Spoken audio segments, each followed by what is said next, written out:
Good evening. My name is Sam Beatty. I'm training at midnight.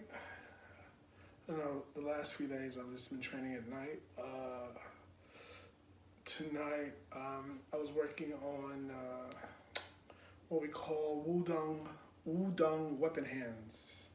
There are 12 Wudang weapon hands that is a part of the Wudang Shan system of fighting. And what's beautiful about this is that I see a lot of people doing all these forms and katas, but then you see them compete, or you see them not so much competing, but people not knowing the application within the forms. Especially you'll see in some of these people who do internal martial arts, you'll see them doing all this beautiful movement, and then you ask them what are the movements used for. They give you some like general reason, but they don't know how to apply it in a real situation in terms of like if you're attacked by someone, how do you apply it? And again, it's great to know the forms, but if you don't know the application behind the movement within the form to practice so that it becomes a natural thing, then it's very hard, because if someone just attacks you, you know, what are you gonna, you're gonna punch them or you're gonna kick them. But in reality is that if you're doing a form, the form is within the application within the form is to teach you how to move in accordance with the situation without having to think about it. And this takes many years of practice. I mean, really a lot of training. Even myself, I have to train more to be able to get to that level. And one of the things that I do is the Wudang weapon hands. And the Wudang weapon hands, they're just powerful, short little drills that teach you how to move in accordance to the attack. So, for instance, I get into a power stance. I don't know if you can see it, but power stance, right? My teacher would say that the Chinese knew about the grounding energy, but all indigenous people around the world had some type of grounding, some power stance that they use. You see it a lot in Okinawa karate. You'll see them in this type of stance. You know, when I first started studying Fujin Kung Fu some years back, you would have the same stance.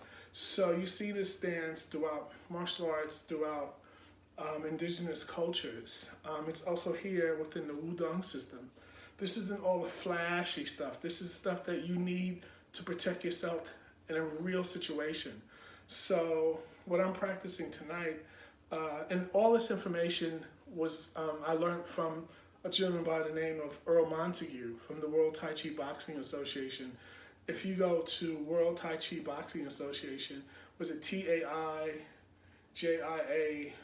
world.com, you can see it all there yourself. Or you can just Google Earl Montague or his son Eli Montague, and you can see everything I'm talking about. Earl shared all this information with his students and people who just wanted to know about internal martial arts, and who didn't want all the mystical stuff, but the real stuff that you need to use to protect yourself. There's no need for all that mystical stuff, because once you learn how to use this stuff, you're gonna balance out internally, and you're just gonna chill out. Like sometimes when I do this, I mean, like yesterday I trained. Once I finished training, I went to sleep. I just chilled. You know, today I had a beautiful day. So all this stuff will balance. You don't need to be like, that's you don't really need to do it. You just need to learn the forms, learn the applications within the form. You can do it as a solo, or you do it with a partner. Either way, it's great training. So saying that, the first thing I do is, you see me do this on my other video where you'll see a lot of that. So from here, you'll see my waist. See, my waist is very important. And this also teaches you how what we call shakes in internal martial arts. And the shakes help you learn how to move from your waist and get the most out of it, out of the waist. You cork it and then strike. And this is the hammer. The first one is called hammer. Look at the hammer. Bang. Comes across stomach 9, the throat, and strikes to what is that? Gallbladder 1, right here to this point. Then when someone comes to strike, you move it, and you come back with another strike. Look.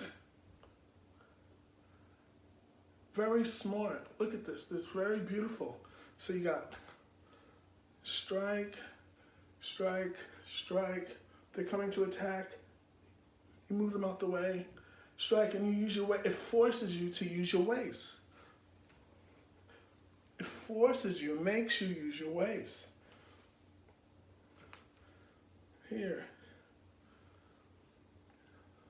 Other side. Bang.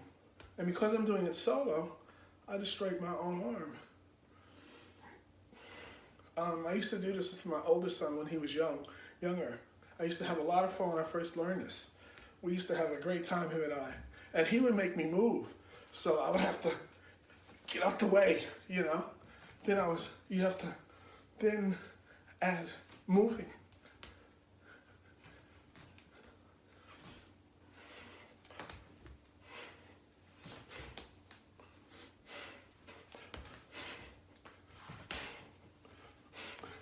See, I'm constantly moving. Or you can just stay in place.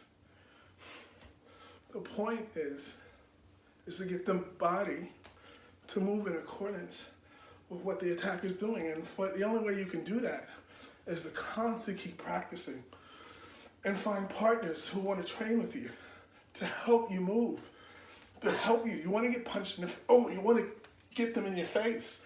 You want the opponent in your face, so you learn how to move. Look, hammer from the Wudang weapon system. I'm just having fun tonight, practicing. Look, there's 12 of them. Earl taught us 12. One of the gyms, Chinese culture, Chinese Kung Fu, Chinese internal Kung Fu. Just keep doing it. Even if you mess up, just keep going. Look, I just keep going. Constantly using your ways.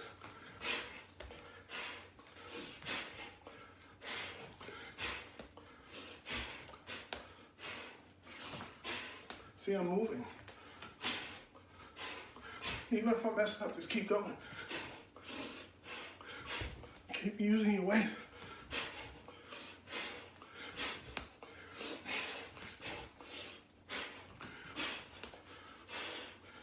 I messed up there, but who cares? Just keep going. Cheers. Wudang weapon.